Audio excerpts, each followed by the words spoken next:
بسم الله الرحمن الرحيم السلام عليكم ورحمة الله وبركاته maanta waxaan rabaa inaan ka hadlo mowduuc yar oo ku saabsan ama ka hadlayo xadgudubka nafsiga ah ee ka dhex dhaco dadka isjecel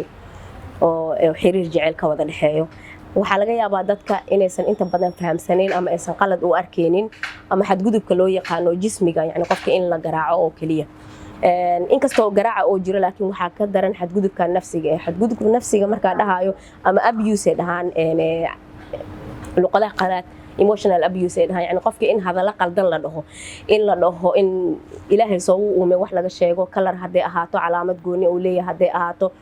jismigiisa haday ahaato in loo isticmaalo kaftan ahaan loo dhaho ama waa iska dhahaye loo dhaho ama magac looga dhigo iyadoo looga dhigayo in hadal caadi tahay laga dhacdhicinayo mararka qaar xataa waxa dhacdo in qofkii lagu xanaaqo labada qof xanaaq oo dhaxmari karaa taas wax la isku sheegayo maaha markii la xanaaqo markaas ina hadalla badan oo xun lis dhaho yani qofkii ilaa ya loo tiriyo kabacdina xataa qayla aysan ahayn laakiin ay tahay bahdilaad adigoo saan awalba kana ahayd awalba saan ahayd awalba saana ahayd waxay rabtaa ahaato qofka dhaawici karo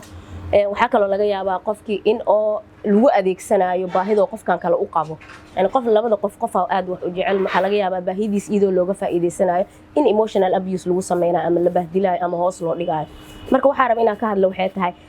bahdilaada ama hadallada qaar ee dilka ahayn qofka bini'aadanka waxay u sababtaa qofka lagu sameeyo waxay ku sababaysaa in adiga nafsad ahaan hoos u dhacdid yani kalsoonidaada hoos u dhace hamiga nolosha kale heeda hoos u dhacayo wax qabadka iyo dhiiranaantaada iyo dad iska celiskaaga hoos u dhacayo waxyaabo badan wuxuu ku soo hoos galayo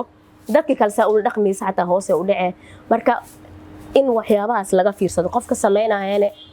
waxa jeclaan lahay ama ka codsan lahay inuu joojiyo qofka lagu sameynayna waxa jeclaan lahay ina wax badan fahamtid